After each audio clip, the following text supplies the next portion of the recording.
지구는 이제 해양이 71%가 됩니다. 바다가 육지보다 2배 이상 많이 있습니다. 그래서 바다, 즉 해양을 점령하는 나라가 선진국이 되고 강대국이 되고 제국이 됩니다. 그래서 모든 나라는 해양 기술을 발달시켜 왔는데 우리나라 특별히 삼면이 바다여서 바다의 중요성이 참 중요한 것이 우리나라다 할 수가 있습니다.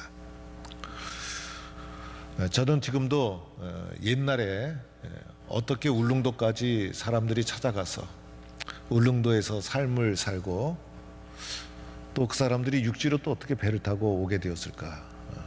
참 막막한 바다 한복판에서 방향을 잡아서 배를 타고 왔다 갔다 했다는 것이 지금도 신기합니다. 15세기 유럽에서 상업이 발달하면서 콜럼버스가 새로운 무역로를 개척하기 위해서 1492년 대서양을 건너가게 됩니다. 스페인 국왕이 허락을 해서 인도로 가는 무역로를 이제 이렇게 개척하기 위해서 출항을 했는데 인도에 도달한 것이 아니라 도리어 신대륙을 발견하게 되어서 이것이 인류 역사에 대단한 역사가 되어지게 됩니다. 콜럼버스는 이제 4차례에 걸쳐서 항해를 했습니다. 한 번 떠날 때마다 짧게는 2년, 길게는 4년, 4차례 이제 세계에 항로 개척하기 위해서 출항을 하게 되는데 그 당시 저는 떠난 것도 대단하지만은 떠났던 자리로 어떻게 되돌아갈 수 있었을까? 이것 또한 막막한 바다 한복판에서 대단한 기술이다 생각이 되는데 아시는 분 있으면 저한테 좀 가르쳐 주시면 고맙겠습니다. 이렇게 새로운 세계를 향해서 나아갈 때 발전 있고 성장 있고 성숙이 있어지게 되는 것이죠. 오늘 말씀도 보면 예수님께서 바다 한복판에서 일어난 일입니다. 바다라 그랬지만은 사실은 호수였어요. 그러나 바다 못지않게 엄청나게 큰 호수여서 이 호수를 바다라고도 불렀던 것입니다. 오늘 말씀 보니까 저물 때에, 그러니까 어두컴컴해질 때 예수님께서 제자들에게 우리가 저편으로 건너가자 이렇게 요청을 합니다. 예수님이 말씀하시면 함께 순종해서 건너가는 겁니다. 그래서 예수님은 제자들과 함께 가고자 하는 바다 건너 저편이 있었던 거예요. 우리도 인생을 살다 보면 건너가고자 하는 바다 저편에 가고 싶은 곳이 있지 않습니까? 그래서 우리의 인생은 배를 타고 항해하는 것과도 같은 것입니다. 배는 목적지가 없으면 출발하지 않습니다. 그래서 우리의 인생의 배가 출발을 했는데 우리가 바다를 건너 꼭 도달했으면 좋겠다라고 생각하는 자신의 꿈과 그리고 자신의 희망지가 있지 않습니까? 나도 저렇게 살고 싶다. 또는 저기에 도달하고 싶다. 나도 저것을 성취하고 싶다. 인생의 배를 저어서 우리가 가고자 하는 인생의 목적지가, 인생의 꿈이 누구에게나 있더라는 것입니다. 그러기 위해서는 인생의 배를 출발해야 되는 것이죠. 그리고 험한 바다를 건너야만 그곳에 도착할 수가 있는 것입니다. 그런데 오늘 말씀에 보면 그 인생의 배가 출항할 때 혼자 가지 않습니다. 예수님께서는 제자들에게 함께 가자. 그래서 제자들과 함께 그 배를 타고 바다를 건너가게 됩니다. 나도 중요하지만은 사실은 함께 하는 것이 중요한 것이죠. 그래서 우리 가정, 우리 교회, 우리 민족, 함께 공동체가 함께 건너가는 것, 함께 도달해야 될 곳이 있더라는 것입니다. 오늘 예수님께서 그들이 무리를 떠났다고 합니다. 많은 사람들이 예수님을 따랐는데 그 수많은 무리를 떠났던 것입니다. 무리 속에 있으면 안정감은 있지만은 떠날 수가 없는 거예요. 그러나 무리를 떠나는 과감한 결단을 하고 배를 타고 소수의 제자들만 함께 예수님과 함께 바다를 헤쳐 나가게 되는 것입니다. 예수를 배에 계신 그대로 모시고 가매라고 말씀합니다. 그 배에는 예수님이 타고 계셨던 배였고 예수님 배에 탄 그대로 배가 출항을 합니다. 사랑하는 예수님, 그리고 이렇게 좋은 예수님, 인생의 배에 함께 동행하니 얼마나 기쁘고 얼마나 든든했겠습니까? 그래서 제자들은 힘차게 예수님과 함께 기쁜 마음으로 노를 저어 바다를 건너가기 시작합니다. 이때 보면 다른 배들도 함께 하더라. 예수님과 함께하는 이 배가 일단 출발을 하고 떠나게 되면 다른 배들도 다 따라오게 되는 것이죠. 오늘 말씀은 예수님이 타신 배에서 일어난 사건이 집중되어 있습니다. 이렇게 배를 저어 가다가 바다 한복판에 이르렀을 때 큰 강풍을 갑자기 만나게 됩니다. 바다 한복판에서 예기치 않은 큰 바람을 만나게 된 것입니다. 이 거센 바람이 불어오면서 파도를 일으키게 됩니다. 바다 한복판에서 이 거센 바람, 엄청난 파도를 갑자기 예고 없이 만나게 된 것입니다. 거센 바람은 그칠 줄 몰랐고 마침내 큰 파도를 일으키면서 이 파도에 물이 배 안에 들어오기 시작합니다. 마침내 배 안에 물이 가득하게 되었습니다. 배가 침몰하기 일보 직전이 됩니다. 주님과 함께 바다를 건너가다가 이 제자들이 예수님과 함께 탄 배가 바다 한복판에서 엄청난 위기를 맞이하게 된 것입니다. 오늘 우리는 위기의 시대를 살아가고 있습니다. 오늘날 우리가 가장 많이 듣는 말이 위기라는 단어입니다. 여러분은 어떤 위기를 겪고 있습니까? 그런데 위기를 넘어서기 위해서는 우리도 이 바다를 건너가야만 되는 것입니다. 우리가 건너가야 될 바다, 무슨 바다라고 할 수가 있습니까?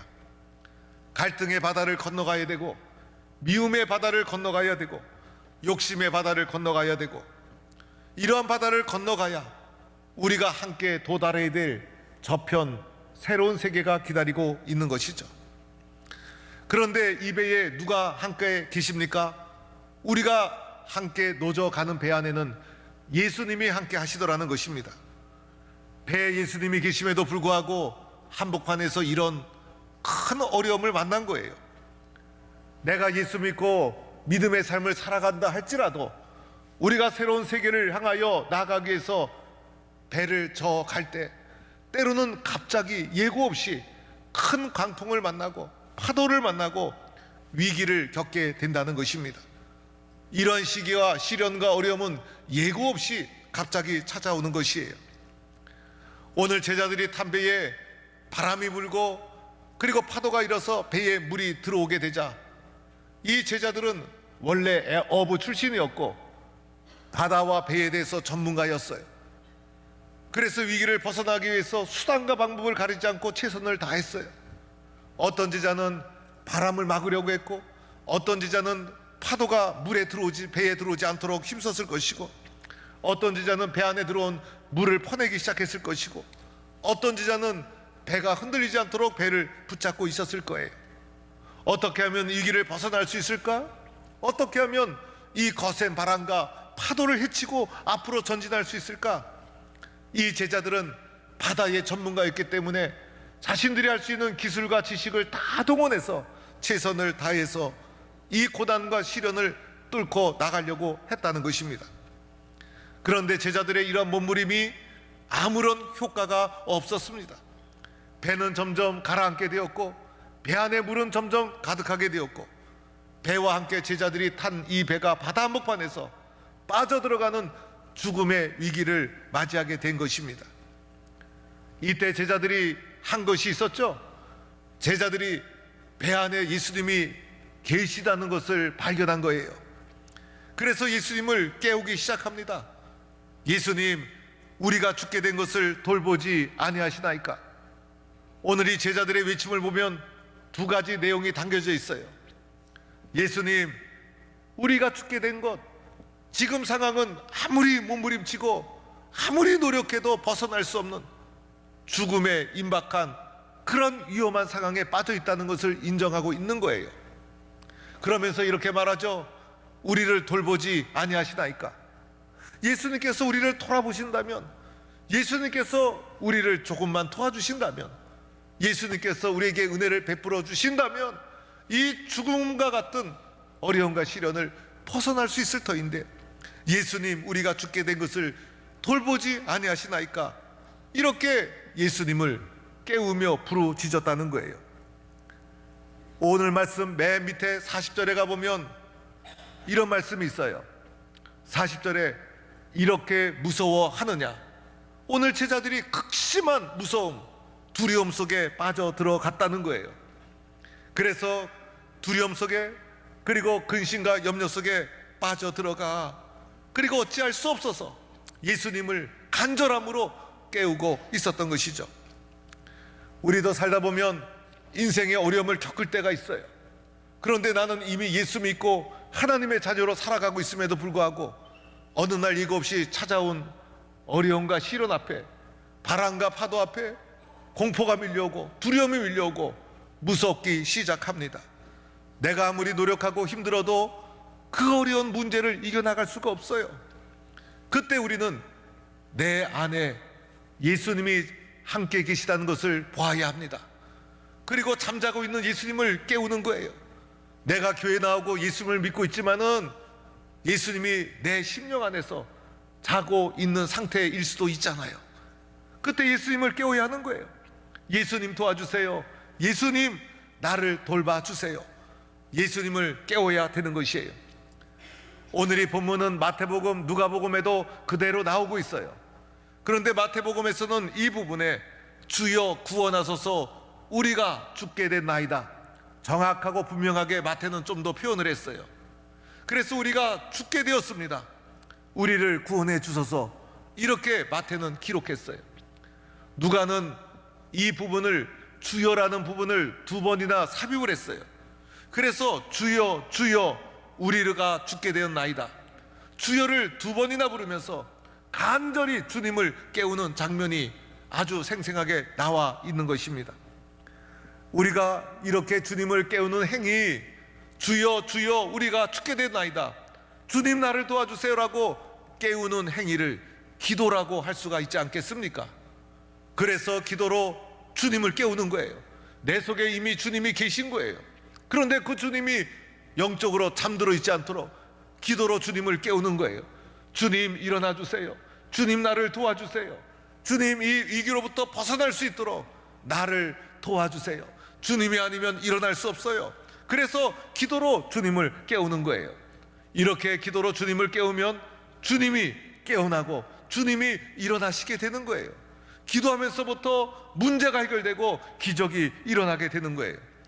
오늘 말씀도 보면 이렇게 주님을 깨울 때 배 안에 주무시고 계셨던 주님이 어떻게 했습니까? 깨어서 일어났던 거예요. 깨어서 일어나신 주님이 제일 먼저 한 것이 뭡니까?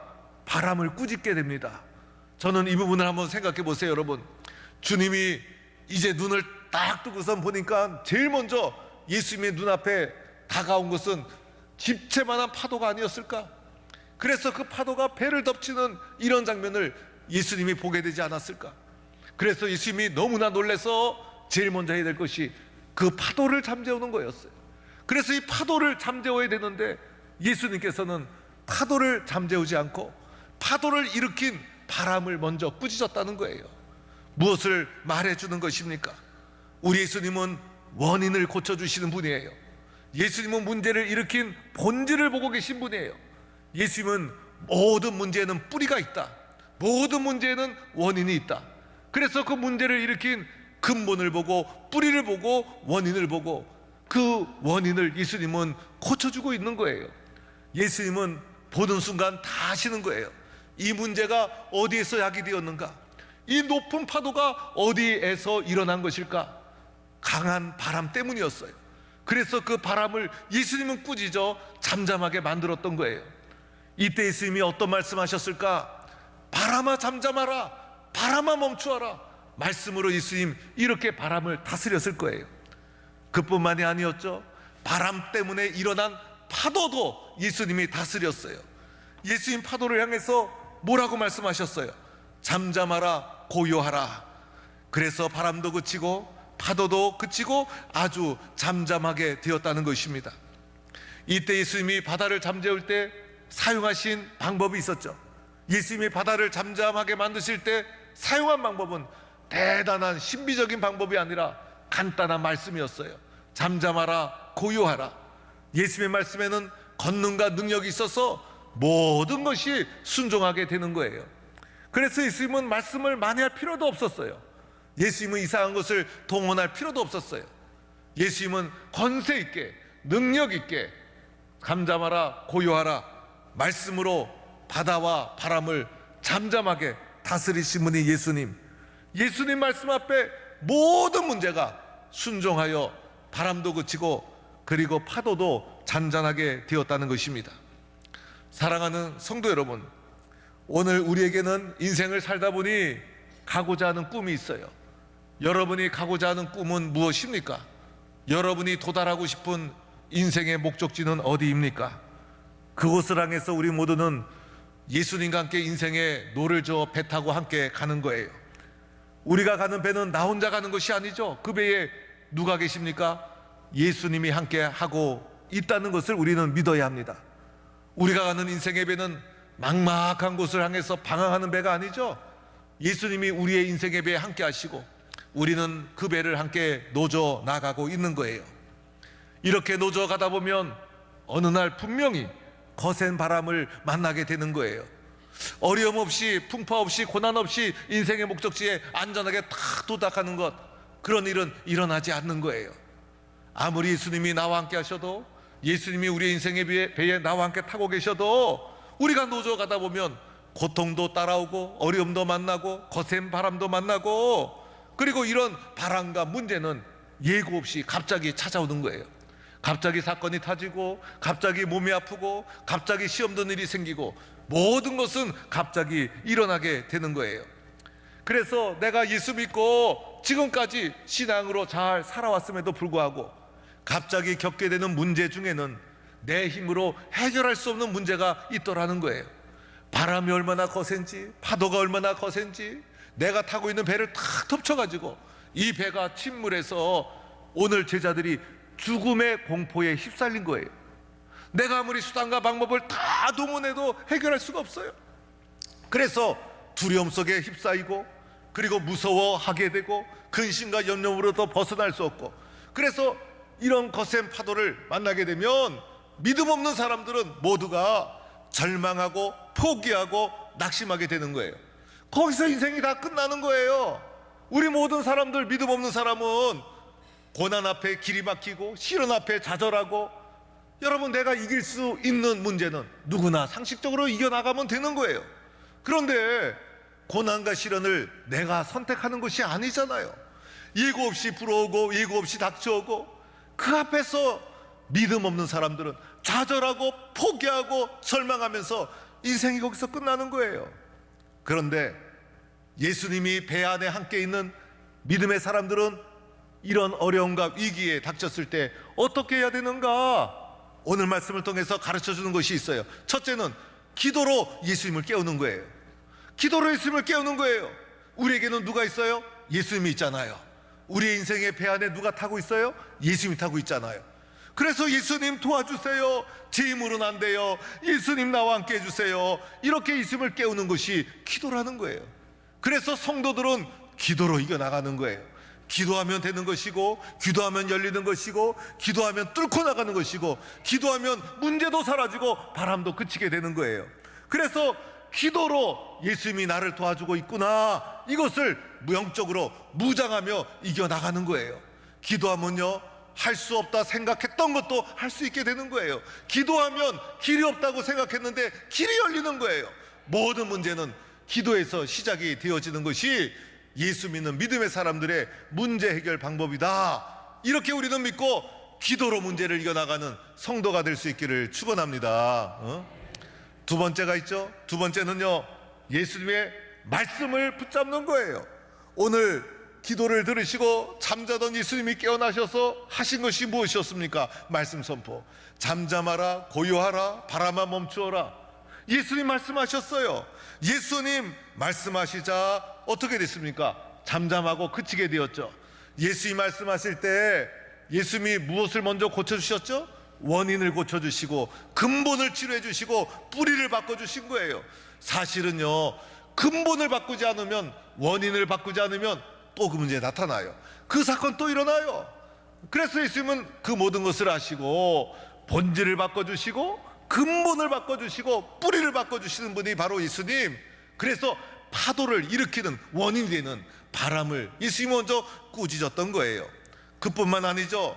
바람 때문에 일어난 현상, 바람 때문에 일어난 문제까지도 예수님은 말씀으로 고요하라, 잠잠하라 다스렸던 것이죠.